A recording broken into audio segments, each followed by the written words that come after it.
नमस्कार दोस्तों, इम्प्ले खबर चैनल के एक और नई वीडियो में आप सभी दोस्तों का फिर से एक बार स्वागत है। पुरानी पेंशन बहाली ओपीएस ओल्ड पेंशन स्कीम को लेकर लोकसभा में आज फिर से दो सांसदों ने यहां पर ओल्ड पेंशन स्कीम पुरानी पेंशन का मुद्दा उठाया और एनपीएस न्यू पेंशन स्कीम को बंद कर यूपीएस जो सरकार की ओर से नई पेंशन स्कीम लाई जा रही है उसे बंद कर ओपीएस ओल्ड पेंशन स्कीम लागू करने की गुहार लगाई। आजाद समाज पार्टी के मुखिया नगीना के सांसद माननीय चंद्रशेखर आजाद जी ने फिर से एक बार ओपीएस का मुद्दा सदन के पटल पर रखा और उन्होंने इस बात की ओर इशारा भी किया कि यहाँ पर बार बार वह इस मुद्दे को क्यों उठा रहे हैं, क्योंकि सरकार जो है कर्मचारियों और शिक्षकों की बातें यहाँ पर नहीं सुन रही है।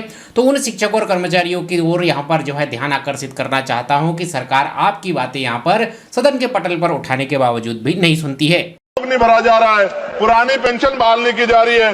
ये सब बार बार मैं इसलिए बोलता हूँ कि हमारे लोगों को पता लगे कि सरकार को उनकी परेशानियों से कोई फर्क नहीं पड़ता और वो समझे सरकार उनकी कितनी तेजी है। इसी तरह से आंवला बरेली के सांसद नीरज मौर्य जी ने भी लोकसभा में सदन के पटल पर ओपीएस ओल्ड पेंशन स्कीम का मुद्दा यहां पर रखा। उससे पहले यहां पर एनएमओपीएस हटेवा की ओर से उन्हें जो है यहां पर ज्ञापन प्रस्तुत किया गया था और प्रधानमंत्री नरेंद्र मोदी जी से ओपीएस ओल्ड पेंशन स्कीम की बहाली करने के लिए निवेदन किया गया था, जिसके जवाब में उन्होंने 12/3/2025 को आज ही यहां पर जो है एक पत्र प्रधानमंत्री नरेंद्र मोदी जी के नाम लिखा है, जिसमें पुरानी पेंशन व्यवस्था ओपीएस बहाल करने के संबंध में यहां पर जो है पत्र लिखा है। इसके बाद जब आज उन्हें यहां पर जो है सदन में बोलने का मौका मिला तो सदन में भी माननीय सांसद नीरज मौर्य जी ने लाखों करोड़ों कर्मचारियों की ओपीएस बहाली के मुद्दे को देश की सबसे बड़ी पंचायत लोकसभा में उठाया। सामाजिक सुरक्षा का हवाला देते हुए केंद्र सरकार से आग्रह किया कि कर्मचारियों की पुरानी पेंशन स्कीम यहां पर बहाल की जाए। पेंशन भी है इसमें मद में। पूरे देश के जो सरकारी कर्मचारी हैं लगातार वो पुरानी पेंशन स्कीम लागू करने की मांग कर रहे हैं।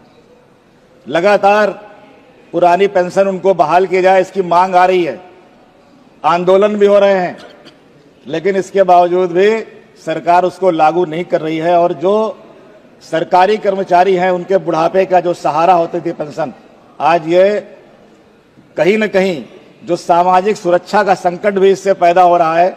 इसलिए जब पेंशन इसमें रखी गई है तो सरकार इस पे विचार करेगी, हमको पुरानी पेंशन भी लागू करनी है। इसके अलावा हिमाचल की विधानसभा में हिमाचल के मुख्यमंत्री सीएम सुक्खू की ओर से पुरानी पेंशन स्कीम यहां पर जो है ऑलरेडी कर्मचारियों को दी जा रही है, उस पर सरकार पर यहां पर निशाना साधा और कहा कि जब हम यहां पर हिमाचल के सरकारी कर्मचारियों की ओपीएस ओल्ड पेंशन स्कीम यहां पर दे रहे हैं तो सरकार के पास जो यहाँ पर एनपीएस के नाम पर सरकारी कर्मचारियों का पैसा जमा है वो जो है यहाँ पर हिमाचल सरकार को देना चाहिए। और जब भी यहाँ पर हिमाचल में भी बीजेपी की सरकार यदि आएगी तो वो जो है ओपीएस यहाँ पर बंद कर देगी। इस तरह की बातें भी यहाँ पर जो है हिमाचल की विधानसभा में यहाँ पर सीएम सुक्खू जी की ओर से सुनने को मिली।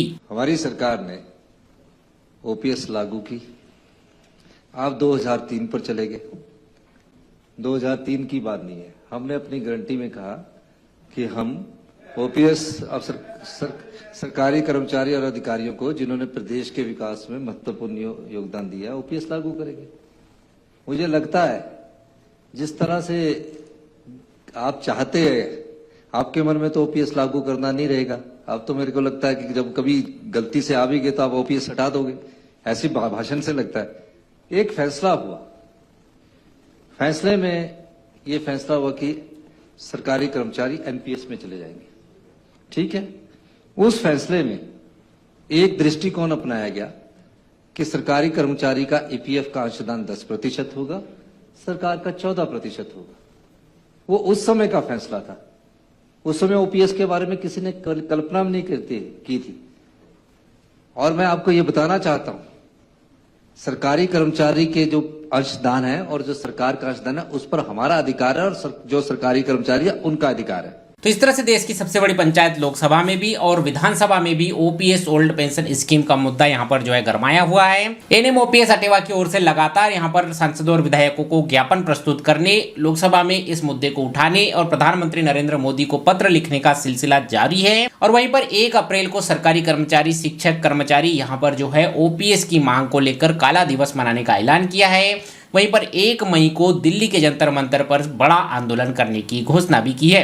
तो यही एक लेटेस्ट अपडेट आप सभी तक पहुंचाना था। उम्मीद करता हूं आज की इस वीडियो में दी गई जानकारी आपको पसंद आई हो। ये वीडियो जानकारी आपको अच्छी लगी हो तो वीडियो को लाइक करें, अपने सब दोस्तों के साथ शेयर करें। इसी तरह से पीएफ पेंशन, सरकारी योजनाओं से जुड़े नए लेटेस्ट अपडेट, कर्मचारियों से जुड़ी हर खबर को जानने के लिए हमारे चैनल एम्प्लॉय खबर को सब्सक्राइब करें। मिलते हैं अगले वीडियो में। जय हिंद, वंदे मातरम।